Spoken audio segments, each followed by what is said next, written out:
वीरं प्रणम्य सर्वज्ञं विनिष्टा शेषदोषकं कातंतरूपमालेयं बालबोधाय कथ्यते। नमो ओरियंताणम, नमो सिद्धाम, नमो नमो शुभसावणम। पंच परमेष्टि भगवान की जय हो। परम पूज्य भावचंद्र त्रिवेद महाराज की जय हो। श्रवण महाराज की जय हो। परम पूज्य अचय गुरु विराग सागर जी महाराज की जय हो। बोलो परम पूज्य गुरुमूर्ति स्वामी विष्णु सागर जी महाराज की जय हो। अब यहाँ पे अपन नपुंसक लिंग में इकारांत सूची की शब्द की प्रक्रिया सिद्ध करते हैं। सूची में सूची प्लस सी और अम प्रथमा और द्वितीय विभक्ति का एक वचन एक साथ बनेगा। नपुंसका सेमोर लोपो न चतुर्थदुक्तम। इससे क्या है, सी और अम का लोप हो गया और सी अम लोप का लोप होने के बाद यहाँ पर मु और तू का भी आगमन नहीं होगा, इसने निषेध कर दिया, बचा सूची ही। प्रथमा और द्वितीय का द्विवचन एक साथ बनेगा सूची प्लस औ। औ का यहाँ पे औरिम से इकार हो गया, ठीक है। और जब इकार आया तो यहाँ स्वर होने के कारण नामिना स्वरे 240 नंबर के सूत्र से नु का आगमन होगा, उ का अनुबंध लोप हुआ और 25 नंबर सूत्र से इसको जोड़ दिया सूची नी। प्रथमा द्वितीय का बहुवचन एक साथ बनेगा सूची प्लस जस और सस। जस सस नपुंसके, यानी नपुंसक लिंग में जस सस की घुट संज्ञा होती है। अब यहाँ पे घुट संज्ञा होने के कारण यहाँ जस ससोसी ही, यहाँ सी आदेश हुआ और सी के सकार का लोप हुआ तो यहाँ ई और ई शेष बसा। अब यहाँ दो सूत्र आते हैं, धुट स्वरात घुटी नुह 240 नंबर का और नामिना स्वरे, इसमें भी 246 नंबर का। दोनों से नु का आगमन होना था, परंतु यहाँ पर सामान्य विशेष योर विशेष विधिर बलवान, तो ये सामान्य विधि थी, ये विशेष थी, इसलिए यहाँ पर विशेष विधि लाए। तो इसमें धुट स्वरात घुटी नुह 240 नंबर का सूत्र लगा तो नु आया, नु का यहाँ पर अनुबंध लोप कर दिया उकार का और यहाँ पर इसको ना को मिला दिया तो ये बनी चिन्ह। इसलिए इन होने के कारण यहाँ पर एक सूत्र लगेगा इन हन पूषार यमणाम शौच 247 नंबर सूत्र लगेगा। तो इस कारण से इस सूची की इकार को दीर्घ आदेश हो जाएगा, तो सूची हो गई और ई मिलाएंगे 25 नंबर सूत्र से बन जाएगा सूची नी। सूची शब्द से तृतीय विभक्ति के एक वचन में टा विभक्ति के आने पर पुंवत कार्य करने के लिए अग्रिम सूत्र यहाँ पर कहते हैं।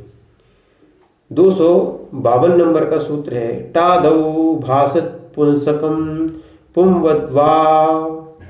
टादौ भासत पुंसकम पुंवद्वा। यहाँ कह रहे हैं टा आदि स्वर परे होने पर जो शब्द पुल्लिंग में भी प्रयुक्त होता हो, ऐसे नाम्यंत नपुंसक लिंग शब्द को विकल्प से पुंवद होता है, अर्थात पुल्लिंग के समान कार्य होता है।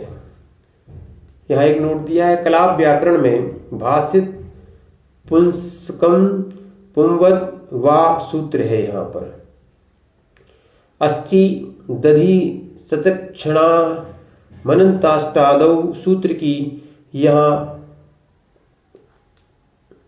की अनुवृत्ति आने से टादौ का ग्रहण स्वतः हो जाता है। जिज्ञासा, भाषित पुंसक किसे कहते हैं? समाधान दिया है, जिस शब्द का प्रयोग पुल्लिंग और नपुंसक लिंग दोनों जगह हो और अर्थ भी दोनों लिंगों में समान हो, उसे भाषित पुंसक कहते हैं। यन्निमित्तमुपादाय पुंसी लिंगे प्रवर्तते क्लीव वृत्ति तदेव स्यात् तद्धि भाषित पुंसकम्। शुचिर्भूमिगतं तोयं शुचिर्नारी पतिव्रता शुचिर्धर्म परो राजा ब्रह्मचारी सदा शुचि। यहाँ अर्थ बताते हुए कहते हैं, जिस निमित्त यानी अर्थ को लेकर पुल्लिंग में शब्द प्रवृत्त होता है, यदि वह नपुंसक लिंग में प्रवृत्ति का वही निमित्त अर्थ हो तो उस शब्द को भाषित पुंसक कहा जाता है। यथा भूमि से उत्पन्न हुआ जल शुद्ध होता है। पतिव्रता नारी पवित्र है, धर्मनिष्ठ राजा पवित्र है और ब्रह्मचारी सदा पवित्र है। यहाँ शुचि शब्द विशेषण के कारण तीनों लिंग में प्रयुक्त हुआ है, तो इसीलिए यहाँ अपन तृतीया में बनाते हैं। तृतीया एक वचन में शुचि प्लस टा, यहाँ दो बनेंगे क्योंकि पुंवद वा लिखा था, तो यहाँ शुचि प्लस टा, टा होने के कारण टादौ भाषित पुंसकम पुंवद वा से दो रूप बनेंगे। पहला ये है और दूसरा शुचि प्लस ना। यहाँ इदुदग्नि से पहले अग्नि संज्ञा की, अग्नि संज्ञा से अस्त्याम टाना, स्त्रीलिंग को छोड़ के इनमें टा की जगह ना आदेश होता है, तो यहाँ ना आदेश हुआ, बना सुचिना। दूसरे में जहाँ ये पुंवद भाषित नहीं बनता है तो सामान्य शुचि प्लस टा, इसका आशेष बचा, स्वर होने के कारण नामिनः स्वरे 246 नंबर का सूत्र लगा, जिससे नु का आगमन हुआ, उ का लोप हुआ और सीधा जोड़ दिया तो बना सुचिना। तृतीया और चतुर्थी और पंचमी के द्विवचन में शुचि प्लस भ्याम व्यंजन वाली है, इसलिए सीधा शुचि भ्याम। तृतीया बहुवचन में शुचि प्लस भिस, शुचि भी, सकार को विसर्ग हो गया रेपसो विसर्जनीय से। फिर उसके बाद चतुर्थी एक वचन में शुचि प्लस गे, यहाँ पे टादौ भाषित पुंसकम पुम बदवा। इस 252 नंबर सूत्र से यहाँ पर दो विकल्प बनेंगे, एक और दो। एक में अग्नि संज्ञा होगी और एक में अग्नि संज्ञा नहीं होगी। तो यहाँ पुंबद हुआ है पुल्लिंगबद, तो यहाँ पर सुच धन ई धन ए, यहाँ अग्नि संज्ञा की। अग्नि संज्ञा करने के बाद अग्नि संज्ञा होने के कारण ये ईकार को एकार हुआ, गे, गे के आने पर ई को ए हुआ। और अब उसके बाद जो दोनों स्वर है, अब इनको संधि करेंगे तो ए अय 48 नंबर सूत्र से अय आदेश हुआ, 25 नंबर सूत्र से व्यंजन व स्वरम परवर्णे से शुचि, ये एक रूप बना। इसी का दूसरा रूप शुचि प्लस गी अनुबंध लोप किया, ये ए स्वर था और यहाँ पर ये ची नामिना स्वरे स्वर था, तो नामी होने के कारण यहाँ पर नु का आगमन हुआ, नु के उ का लोप हुआ, ये 246 नंबर सूत्र से। और उसके बाद अपन इसको 25 नंबर व्यंजन व स्वरम परवर्णे की सहायता से मिलाएंगे तो सुचनी। फिर उसके बाद चतुर्थी पंचमी बहुवचन में शुचि प्लस भ्यस, तो शुचि भ्या, यहाँ पर सा को विसर्ग कर दिया रेपसो विसर्जनी से। फिर पंचमी और षष्ठी का एक वचन एक रूप बनेगा। पहले जब भाषित पुंसित होगा तो शुचि प्लस गसी और गस के आने पर अनुबंध लोप किया, टादौ भाषित पुंसकम पुम बदवा, तो इसलिए यहाँ पर पहले अनुबंध लोप करके इसे इदु दग्नि इनकी क्या कर दी, अग्नि संज्ञा की, और 23 नंबर सूत्र से इस ईकार को बाहर निकाला, अनतिक्रमण विश्लेषित, दोनों के अस अस शेष रहे। इसके बाद यहाँ पर गसी गसोर लोपश्चय, गसी और गस के आने पर ई और आ इसके, और ई और आ और अस अस के आ का लोप होगा और साथ में एक इनकी जगह मात्र ए आदेश हो जाएगा। तो यहाँ पर ए आदेश किया और सा था, अब इनको मिलाएंगे।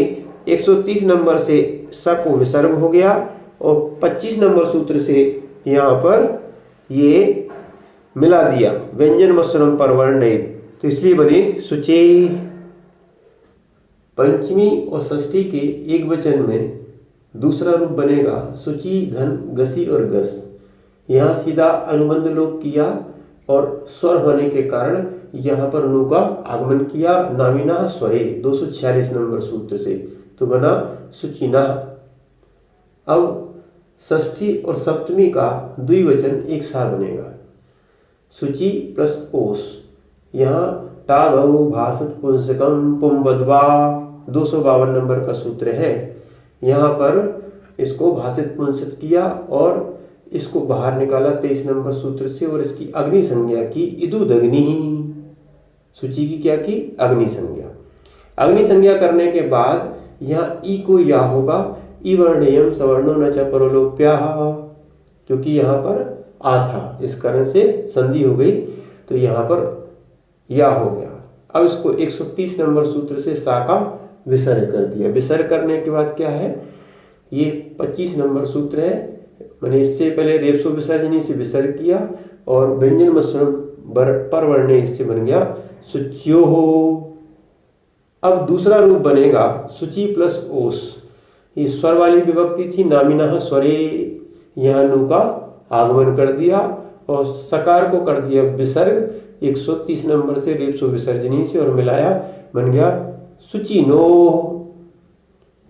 षष्ठी बहुवचन में पहला रूप और दूसरा रूप बनेगा।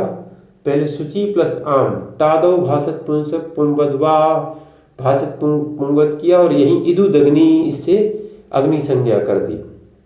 अब शुचि की इकार को बाहर निकाला, नु का आगमन किया, आमी चानुहू, ठीक है, यहाँ आम आने के कारण यहाँ नु का आगमन हुआ है, स्वर के कारण अभी नहीं किया। यहाँ पे 23 नंबर सूत्र से इकार को बाहर निकाला था। अब इसके बाद यहाँ पर ना के उ का लोप हो गया और सुच प्लस ई, अब यहाँ पर ई को दीर्घ कर रहे हैं, दीर्घ मामी सनऊ, आमी के आने पर ये दीर्घ होता है नामी को, तो यहाँ इसको दीर्घ कर दिया और आम। अब इनको सबको मिलाएंगे तो बन जाएगा शुचि नाम। दूसरे बनेगा शुचि प्लस आम, यहाँ पर सुच का ई बाहर निकाला और आमी चानु से नु का आगमन किया और आम 146 नंबर सूत्र से। फिर उसके बाद ईकार को दीर्घ करेंगे, दीर्घ मामी सनऊ, तो यहाँ दीर्घ हो गया, ना के उकार को यहाँ लोप हो गया था, आम। अब इनको अपन मिला देंगे तो बनेगा शुचिनाम, यानी दोनों का एक सा बनेगा शुचिनाम। सप्तमी के एक वचन में पहला पुंबत जब होता है तब शुचि प्लस गी, टादौ भाषित पुंसकम पुंबद्वा। जब पुंबद होता है तो यहाँ पर इदुद अग्नि, इसकी अग्नि संज्ञा कर दी जाती है। अग्नि संज्ञा करने के बाद ये दो की जगह ई और गी की जगह गिरऊ सपूर्वा 171 नंबर सूत्र से औ आदेश होता है दोनों की जगह, तो सुच प्लस औ। अब इनको मिला देंगे, व्यंजन मत्सरम परवर्णित की सहायता से बन जाएगा सुचौ। फिर पुंबत के अभाव में दूसरा बनेगा शुचि प्लस गी, गी में अनुबंध लोप हुआ और यहाँ पर इकार बची, तो नामिनः स्वरे, स्वर होने पर नु का आगमन हुआ, तो यहाँ पे इसको मिलाया 25 नंबर सूत्र है, तो बन गया शुचिनी। सप्तमी के बहुवचन में शुचि प्लस सुप, पा का अनुबंध लोप हुआ, इस शकार को इस इकार के कारण, नामी के कारण ये शकार हो गया। नामी कर परा प्रत्यय विकारा गमस्था सी सम नु विसर्जनीयान तरोपी। 150 नंबर सूत्र से शुचि सु ये रूप बन। इस प्रकार शुचि शब्द पूर्ण हुआ। शुचि शब्द की रूपमाला प्रथमा विभक्ति में शुचि, शुचि नी, शुचि नी। संबोधन में हे शुचे, हे शुचि, हे शुचि नी, हे शुचि नी। द्वितीया में शुचि, शुचि नी, शुचि नी। तृतीया में शुचि ना, शुचिभ्याम, शुचि भी। चतुर्थी में शुचिये, शुचिने, शुचिभ्याम, शुचिभ्या। पंचमी में शुचिः, शुचिना, शुचिभ्याम, शुचिभ्या। षष्ठी में शुचिः, शुचिनः, शुच्योः, शुचिनोः, शुचिनाम। सप्तमी में शुचौ, शुचिनी, शुच्यो, शुचिनोः, शुचिषु। इस प्रकार शुचि शब्द पूर्ण हुआ।